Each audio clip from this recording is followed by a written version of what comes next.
everybody, this is Freddy with FreddyCanFly, and in today's video, I'm just doing a little bit of on the bench work, and I found use today that I needed to do a little bit of setup, and I found that I was looking around for my pitch gauge.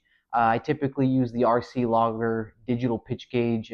Couldn't find it, disappeared somehow somewhere. So got onto Heli Direct, and I actually ordered me up one of the Steam digital pitch gauges, and we were going to just quick and take a look at it together today just on the bench. I find this to be a very interesting pitch gauge because we're all used to doing the mechanism where you slide it down on the main rotor. You're always fighting with your blades, trying to make sure they're perfectly straight.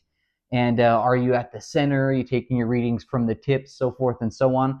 Well, the Steam pitch gauge is a little bit more unique, and that's why I decided to give it a try, because it looks as though it actually inserts directly into the blade grip. So we can eliminate the need for the main rotor. So I got a machine here, got the mains off, and we're gonna go ahead and pop this bad boy on and just play around with it for a quick second, and I'll give you my thoughts. Let's take a quick look at how it arrives in the package real quick. You guys can see that I've got mine here. It came with this really cool little clear case. I kind of found that interesting. I like it.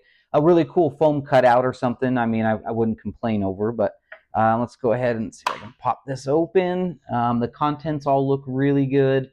It's got this really cool base. Okay, so let's take this out real quick. This is a C-type charger. A lot of us have really long, lengthy ones of these, but it is kind of nice that they include it in. So that's a big point for me, you guys, is it's rechargeable. My RC Logger one that I had used like watch batteries, you know, the round batteries, and I had to replace them quite a bit. So this will be chargeable. I would assume we're going to want to pop it on the charger and you know, make sure it's fully charged once you receive it. But overall impressions, guys, it looks really great. I'm really loving the metal look. Give you guys a quick shot of it there. Now, so from what I can tell, yes, so this is like a hinged mechanism here. We got the cool Steam logo. And then on the back, you have a couple of different discs that actually just fold out like this. This will be for different sized main rotor grips. So I want to say this will probably do everything from, I'm saying optimistically here, maybe like a 250 size up. There's quite a lot of plate options that you can choose from there. So very, very cool. On and off, you guys, again, pretty straightforward. You guys can see here once you click it on. Let's see. Ooh, it's got a backlit LED. Okay, or I think that's what they call that, right? Backlit LED screen.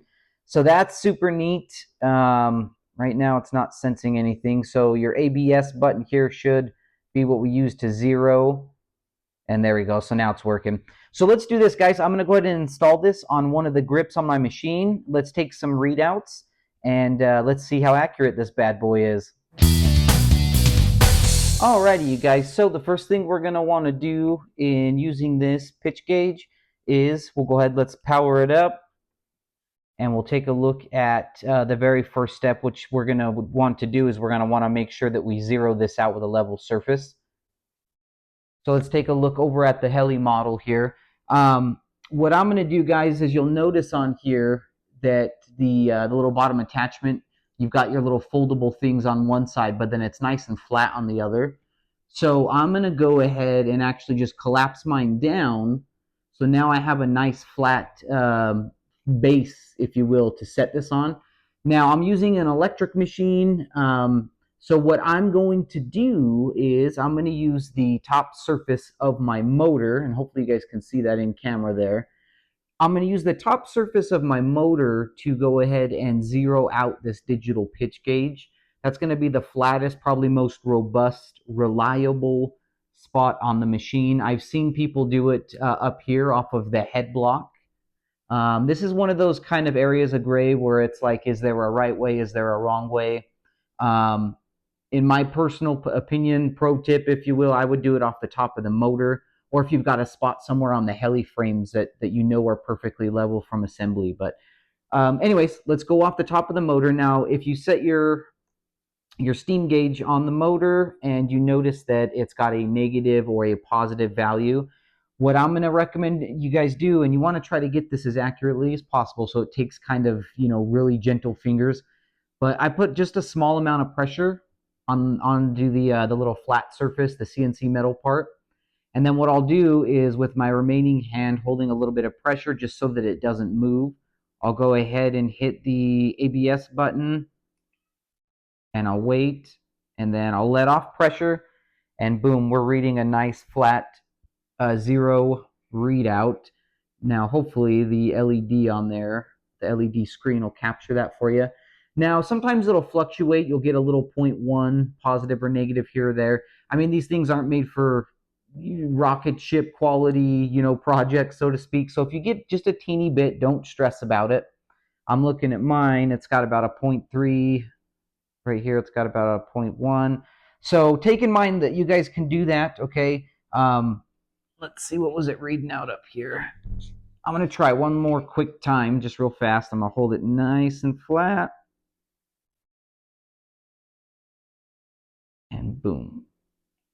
Right there. And there you go. I'm getting the exact same readout again. So I feel comfortable with this. I feel happy. Now, from that point, go ahead and take the pitch gauge. In my case, I got to slide the 2mm shim that's on there. I got to slide that one over. And then you'll go ahead and just use the same bolt for your main rotor right through the blade grip. I'll put mine in here in just one quick moment, and then we'll fasten it down right there, and then we should be able to get our readouts, guys. So let me fasten mine down, and then I'm going to boot up my machine, and we're going to see if, per the last pitch gauge I was using, let's see if I still have my dead zero at center and my full plus and minus collective range. Alrighty, guys, so I'm going to go ahead real quickly here and power up my system. Like I said, we went ahead, we zeroed up off the top of the motor. I've got this fixed and mounted so it's clamped down. Kind of made sure that it was sitting, kind of wiggle it around a bit, get it nice and straight, and then go ahead and clamp it down. Again, with my previous saved settings, I haven't altered or changed anything. I was using the RC logger on the blade, on the actual main rotor itself. And now we're trying this steam one out of the blade grip. Let's see how accurate it is. Let my system boot up here, and then I'm going to kind of kick my head over. So let me go ahead and straighten this right back out. Now, the first test that I'm going to go ahead and run is, I'm going to go into my menu real quick.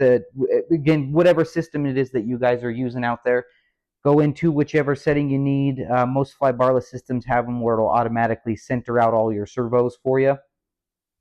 It's usually like your swash plate setup or something like that. So let me jump into where I need to be right there. Okay, so it centered up all my servos at their neutral and 90 position. And what do we got? Damn. Okay, we got us basically a dead-on zero. It's kind of fluctuating with that little bit of a point percentage, which we talked about is pretty common. So don't stress over that. Look at larger numbers, you guys. But that's cool. Okay, so I enjoy that. That's a really accurate readout. I will repeat again, it's from the very top of my motor is where I got this 0 degree position here, okay? So my center position. So that's really good. So let's exit out of that and get full control over my collective there. All right, so let's check my positive and negative ranges for accuracy. I should be at about a 12 degrees. So let's take a look. Let's get full negative. 12.1, 12 even. Very nice. I'm very happy with this. Okay, let's check full positive and see if we got our mechanical setup correct. Boom. 12 and 12.1. So guys, that's absolutely amazing. Right out of the box, this Steam digital pitch gauge. Let me pop this back down to 0.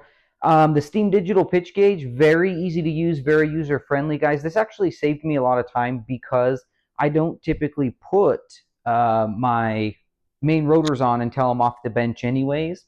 So I found this to be very useful, very helpful. I really like the way that it mounts into the blade grip and everything, and the fact that it's available in different sizes out of the box is very, very cool. And overall, this will probably be my new digital pitch gauge moving forward. Thanks so much for watching, you guys. Again, if you need to pick one of these up, you can get it at helirec.com. I'm sure there's other websites that have it as well. That's where I had gotten mine. And thanks to Steam, the maker of this, if that's, hopefully I'm branding that correctly, you guys. Absolutely amazing product. Go pick one up. Fly safe out there, my friends, and remember, if Freddy can fly, so can you. Thanks for watching.